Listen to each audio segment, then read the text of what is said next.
Hi friends, how are you. आज मैं काफ़ी दिनों के बाद आपके सामने उपस्थित हुआ हूँ इस वीडियो को लेकर। आज से आपको कक्षा 10 का यानी कि हाई स्कूल का मैथ पढ़ाया जाएगा और सीरियल वाइज पढ़ेंगे। तो पहला जो चैप्टर हमारा गणित में, हाई स्कूल के गणित में, वो है वास्तविक संख्याएं। तो वास्तविक संख्या पहले हम ये जानेंगे कि वास्तविक संख्याएं होती क्या हैं। तो वास्तविक संख्या के जो होते हैं दो प्रकार की होती हैं। इसके दो प्रकार होते हैं, परिमेय संख्या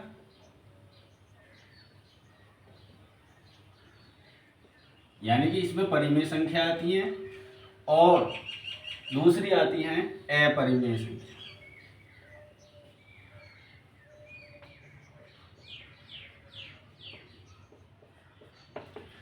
इन दोनों को मिलाकर या हम कहेंगे वास्तविक संख्या में दो प्रकार की संख्याएं आती हैं, परिमेय संख्याएं और अपरिमेय संख्या।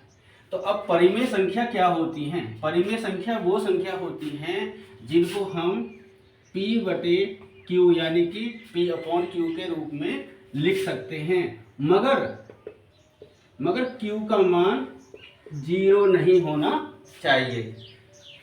जो इस रूप में हमारी संख्याएं होंगी उनको हम क्या बोलेंगे? परिमेय संख्याएं बोलेंगे। परिमेय संख्या, इसके उदाहरण हम ले सकते हैं, जैसे 2 हो गया, 3 हो गया, या 4/5 हो गया, या 6/7 हो गया। यानी इस तरह की जो जितनी हमारी संख्याएं आएंगी वो सब हमारी क्या होंगी? परिमेय संख्या होंगी, यानी कि P अपॉन Q। आप ये समझ रहे होंगे कि P अपॉन Q यानी अंश और हर में जो हमारी संख्या होती है। अब यहाँ में आपको हर नजर नहीं आ रहा होगा तो आप घबराएं नहीं, इसमें एक छिपा हुआ है। तो ये भी हमारी परिमेय संख्या के अंतर्गत आती हैं। जिनके हर में कोई संख्या न दी हो, समझ लेना वो भी परिमेय संख्या ही है। ठीक है, चलिए अब हम समझते हैं अपरिमेय संख्या के बारे में, जानेंगे कि अपरिमेय संख्या क्या होती है। अपरिमेय संख्या होती है जो हमारे अंडर रूट में होती है, मगर अंडर रूट में ऐसी संख्याएं हों जिनके यानी अंडर रूट के अंतर्गत हो मगर वो पूर्ण वर्ग संख्या ना हो।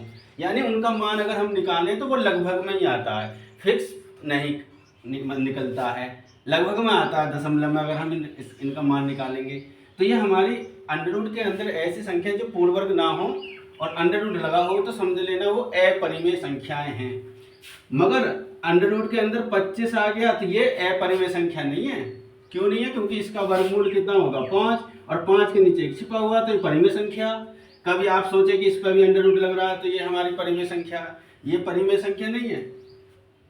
अपरिमेय मतलब परिमेय संख्या तो है मगर अपरिमेय संख्या नहीं है। तो इसलिए ऐसी संख्याएं जो पूर्ण वर्ग के रूप में या पूर्ण वर्ग ना हो, जिनसे यानी पूर्ण वर्ग संख्या ना हो अंडर रूट के अंदर, वो सब हमारी क्या होंगी? अपरिमेय संख्या होंगी। ठीक है, तो इनके बारे में हमने जाना कि वास्तविक संख्याएं होती क्या हैं। अब चलते हैं आगे।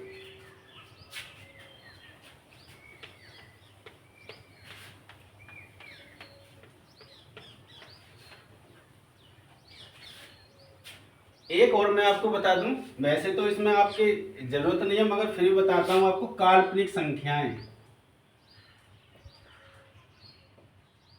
काल्पनिक संख्याएं, काल्पनिक संख्याएं कौन सी होती हैं? ऐसी संख्याएं जो अंडर रूट के अंदर हो, वर्गमूल के अंदर हो मगर माइनस में हो, जिनका हम वर्गमूल न निकाल सके। इसमें पूर्ण वर्ग भी संख्या हो सकती है मगर माइनस में। ठीक है, तो ये हमारी कैसी संख्याएं हैं? इन्हें हम बोलेंगे काल्पनिक संख्याएं। ठीक है, इनका कहीं प्रयोग नहीं होता है आपका, तो ज्यादातर वास्तविक संख्याएं ही प्रयोग में आती हैं। चलते हैं आगे। मैं आपको एक और बता दूं कि वास्तविक संख्या में दो प्रकार की संख्या हमने अभी पढ़ी, परिमेय संख्या और अपरिमेय संख्या। तो एक अपरिमेय संख्या, एक प्रश्न पूछा जाता है कि बताओ पाई कैसी संख्या है? ये प्रश्न आता है कि पाई कैसी संख्या, तो आप इसका आंसर देंगे कि यह एक अपरिमेय संख्या है। क्यों है अपरिमेय संख्या? क्योंकि पाई का जो हम मान निकालते हैं, पाई का जो मान निकालते हैं वो निकालते हैं परिधि अपॉन यानी परिधि बटे व्यास, और ये मान जो होता है ये लगभग में ही होता है। इसका मान 22/7 जो होता है ये लगभग में होता है, तो इसलिए ये लगभग होता है, फिक्स नहीं होता है। इसलिए हम इसको, जिनका मान लगभग में निकल रहा है तो वो फिर अपरिमेय संख्याएं होती हैं। जैसे मैंने आपको बताया था कि अंडर रूट में हमने मान लो 5 ले लिया, इसका हम मान निकालेंगे, वर्गमूल निकालेंगे तो लगभग में आएगा, तो इसलिए एक अपरिमेय संख्या, इसे ध्यान रखें, परिमेय नहीं है। कभी आप सोचे कि 22/7 है इसका मान, तो इसे आप परिमेय संख्या, और क्वेश्चन बनता है, विकल्प में आता है, बोर्ड परीक्षा में आया हुआ कि परिमेय संख्या है तो ऑप्शन दे देगा परिमेय, अपरिमेय, इनमें से कोई नहीं, इस तरह से दे देगा, तो आप आंसर लगाएंगे अपरिमेय संख्या पर। ठीक है, चलिए आगे देखते हैं हम। अभी देखो बेसिक पढ़ाया जा रहा है आपको, अभी बेसिक जानकारी हमें होनी चाहिए इस चैप्टर के बारे में। इसमें और आता है, क्या आता है, लेसे आता है, लेसे। अब लेसे के बारे में हम पढ़ेंगे। इसमें लेसे क्या होता है, अगर हम इसका पूरा नाम लिखें तो लघुत्तम समापवर्तीय, लघुत्तम समापवर्तीय इसका पूरा नाम है। इसको इंग्लिश में हम LCM कहते हैं। LCM लोएस्ट कॉमन मल्टीपल, है ना। तो एक होता है में से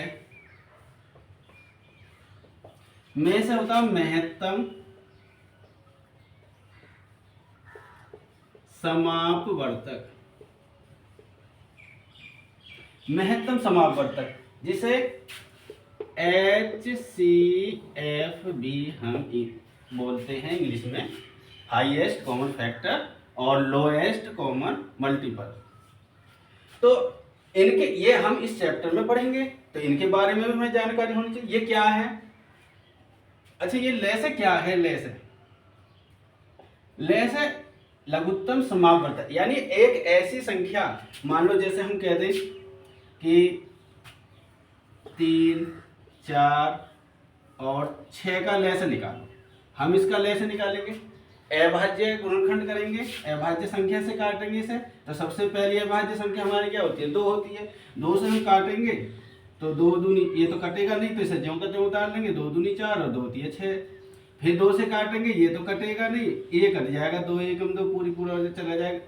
अब के 3 से कट, ये हमारी जितनी भी संख्या आई हैं, जो हमारे फैक्टर आए हैं, वो अभाज्य गुणनखंड है।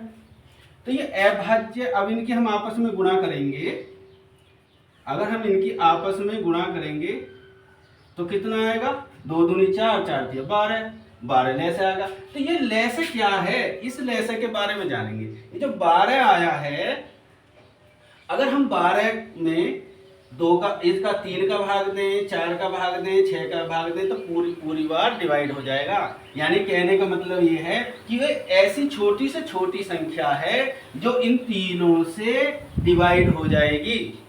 तो इस लघुत्तम का मतलब छोटी से छोटी तो होता है कि ऐसी संख्या जिनका हम लेसे निकालने हैं, उन संख्याओं से उस में भाग चला जाए पूरी बार, और छोटी से छोटी संख्या हो, तो उसे ही हम क्या बोलेंगे, लघुत्तम समापवर्तीय। ठीक है, अच्छा, तो इसके बारे में हमें पता चल गया कि लेसे क्या होता है, एक ऐसी संख्या जिनका हमने लेसे निकाला है, उन संख्याओं से उसमें पूरी बार भाग चला जाता है, छोटी से छोटी संख्या होती है वो। चलें अब देखते हैं में के बारे में कि में से क्या है। में से का मतलब क्या है, हमने अभी फुल फॉर्म तो पढ़ लिया है, देखो आगे लिख रखा है मैंने कि महत्तम समापवर्तक। महत्तम का मतलब है बड़ी से बड़ी, ऐसी बड़ी से बड़ी संख्या। चलो उदाहरण से बताऊंगा, उदाहरण से जल्दी समझ में आ जाता है। मान लो हम में से निकाल लें 10 का और 15 का, अभी हमने ले से निकाला था, अब हम में से निकाल लें। में से में क्या होता है, अगर हम इसमें क्या होता है कि ये दोनों एक ही संख्या से डिवाइड होनी चाहिए। ऐसी एक छोटी छोटी अभाज्य संख्या सोचो पहले, जिन दोनों में डिवाइड यानी भाग चला जाए। तो वो सबसे छोटी छोटी है वो 5, और 5 भी एक क्या होती है अभाज्य संख्या। 2 से नहीं जाएगा, 3 से नहीं जाएगा, तो 5 से जाएगा। तो हम क्या करेंगे, 5 दूनी 10, 5 दिया 15। अब इनमें फिर देखते हैं क्या ऐसी कोई संख्या है जो इनमें डिवाइड चला जाए, एक ही संख्या का अभाज्य संख्या और इन दोनों में चला जाए, नहीं है। तो इसका में से 5 आ गया। तो इसका मतलब क्या हुआ कि मैं ऐसी संख्या बड़ी से बड़ी जो इनको डिवाइड कर दे, यानी इनमें भाग चला जाए, इनको काट दे, विभाजित कर दे, ऐसी बड़ी से बड़ी, महत्तम का मतलब बड़ी से बड़ी, ऐसी बड़ी से बड़ी संख्या जो हमारी संख्या दी है उनको डिवाइड कर दे, वो नहीं जिनसे वो डिवाइड हो जाए, डिवाइडेड हो जाए, यानी कि मतलब हाँ इनको विभाजित कर दे, 5 से विभाजित हो जाएंगे दोनों संख्या जिनका हमने में से निकाला।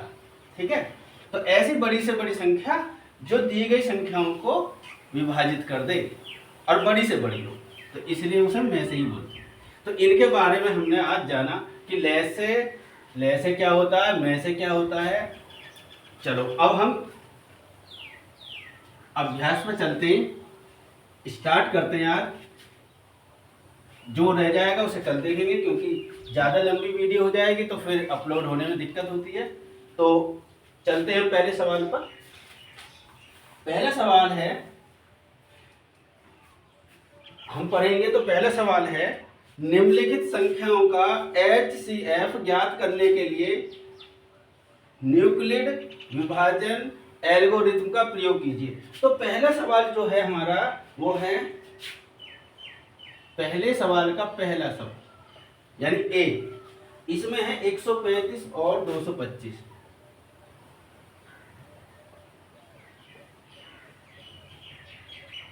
अब हम अभ्यास चल रही है हमारी, कौन सी एक्सरसाइज चल रही है, पहली कौन सी एक्सरसाइज 1.1 पर चल रहे हैं हम। अब हमें इसमें क्या निकालना है, इसका हमें क्या निकालना है, तो इसमें हमें पूछा गया HCF, पहला सवाल यही है हमारे गणित का और पहली एक्सरसाइज का, पहले का ए या रोमन गिनती में डाल सकते हैं यहाँ पर कि इसका HCF बताओ। और कौन सी विधि पूछी है इसमें, यूक्लिड विभाजन एल्गोरिथम। तो आप घबराने की इसमें कोई बात नहीं है, इसमें फॉर्मूला लगता है भाज्य वाला, भाज्य बराबर भाज्य गुणा भागफल प्लस शेषफल। ये अगर ये आपको याद है तो आपको घबराने की कोई बात नहीं है।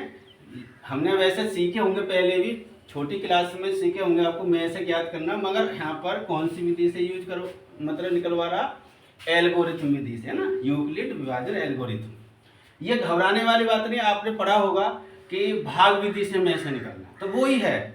बस भाग विधि से हम क्या निकालते हैं, लंबवत निकालते हैं इस तरह से, और इसमें है क्षैतिज, इस तरह से निकालेंगे। तो घबराने की कोई बात नहीं है। भाज्य हम इन दोनों संख्याओं में भाज्य किसे मानेंगे, जो हमारी बड़ी संख्या, इन दोनों में बड़ी संख्या हमारी कौन सी, 225। तो हम इसे 225 लिख देंगे यहाँ पर। ठीक है, यहाँ पर लिख सकते हैं कौन सी विधि चल रही है, यूक्लिड विभाजन एल्गोरिथम विधि। हम एल्गोरिथम विधि से चल रहे हैं और इस सूत्र के माध्यम से हल कर रहे हैं। कौन सा सूत्र है, भाज्य बराबर भाज्य गुणा भागफल प्लस शेषफल। ये आपने 6, 7, 8, 9 में आपने खूब पढ़ा होगा ये फॉर्मूला। अच्छा, भाजक, अब हमें क्या करना है, भाजक किसे मानेंगे, जो छोटी संख्या है यानी 135 है। अब हम क्या करेंगे, अब हम भागफल कैसे लिखेंगे कि इसका भाग इसमें कितनी बार जा सकता है। अगर छोटी संख्या है तो हमें नॉर्मली ऐसे ही पता चल जाएगा, और जो बड़ी संख्या है तो हम भाग दे के देख लो। और साथ साथ अच्छा रहेगा कि हम यहाँ भाग विधि से भी करते रहें।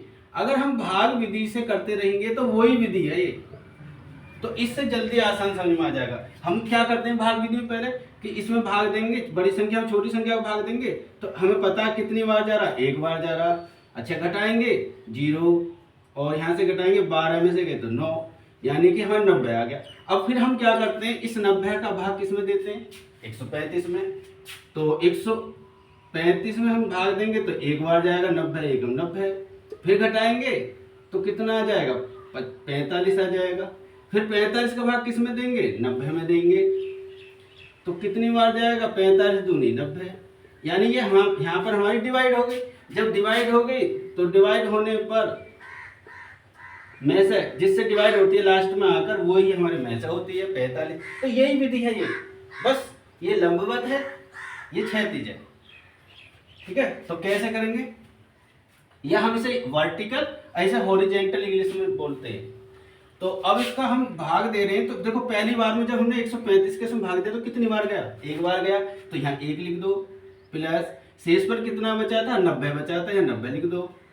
अब दूसरी लाइन में क्या होगा, दूसरी लाइन में क्या होगा, जो भाज्य किसको बनाया हमने, भाजक तो बनाया शेष को, तो शेष कितना 90, तो ये तो भाजक बन जाएगा। मगर जो ये जो भाजक था वो भाज्य बन जाएगा। तो भाजक हमारा कितना था 135, तो ये तो भाज्य बन जाएगा और ये बन जाएगा भाजक। फिर इसका भाग देंगे 90 का इसमें, तो देखो 90 में कितनी बार गया था, एक बार, तो यहाँ भी 1 लिख देंगे। शेष पर कितना बचा था 45 लिख देंगे। फिर अगली लाइन में ये इसे हम भाज्य बना लेंगे और इसे हम भाजक बना लेंगे। फिर भाग देंगे, 2 बार जाएगा, 2 बार जाएगा, कितना शेष पर बचेगा, सिंपल सी बात है 0 बचेगा। तो जब 0 बचेगा तो हाँ छोड़ देंगे। जब 0 आ जाता है तो किससे 0 आया, 45 से, तो हमारा में से कितना हुआ, 45 हुआ। तो इस तरह से ये कौन सी विधि है, यूक्लिड विभाजन एल्गोरिथम विधि। तो इस विधि से हम, और ये विधि वही है भाग विधि, जिसे हम भाषा में भाग विधि बोलते हैं, छोटी क्लास में आपने पढ़ा होगा। तो घबराए नहीं, अगर ये हम पाते तो साइड में लिख दें और इसी की देखा दीक्षा कर सकते हैं। तो बताओ मेरे ये तरीका जो में से निकालने का तरीका है समझाने का, आपको कैसा लगा है। इसी आधार पर इसमें 2 क्वेश्चन और दिए हुए हैं, 196 और 38 220 का आप ऐसे ही निकाल के देखेंगे में से, और 867 और 255 का भी आप इसी तरह से निकालेंगे।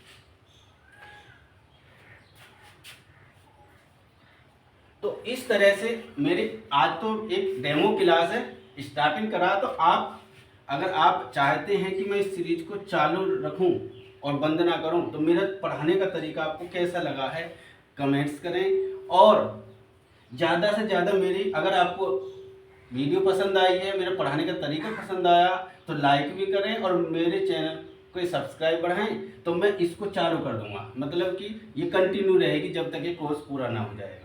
आपको सरल भाषा में, बहुत सरल भाषा में आपको पढ़ाऊंगा, आपको समझ में आएगा। आप घर बैठे ही अपने गणित की तैयारी कंप्लीट कर लेंगे, एक तरफ से पढ़ाऊंगा। आज आपको कैसा लगा, अगर मैं और पढ़ाता हूं तो फिर वीडियो ज़्यादा लंबी हो जाएगी, तो यहाँ दिक्कत रहती है नेटवर्क की, तो अपलोड नहीं हो पाएगी। इसलिए थोड़ा ही पढ़ाया आज मैंने, क्योंकि आज मैंने बेसिक ज़्यादा समझाया। तो ज़्यादा से ज़्यादा मेरी वीडियो शेयर करें, लाइक करें, कमेंट्स करें और बताएं मेरा पढ़ाने का तरीका आपको कैसा लगा। Thanks.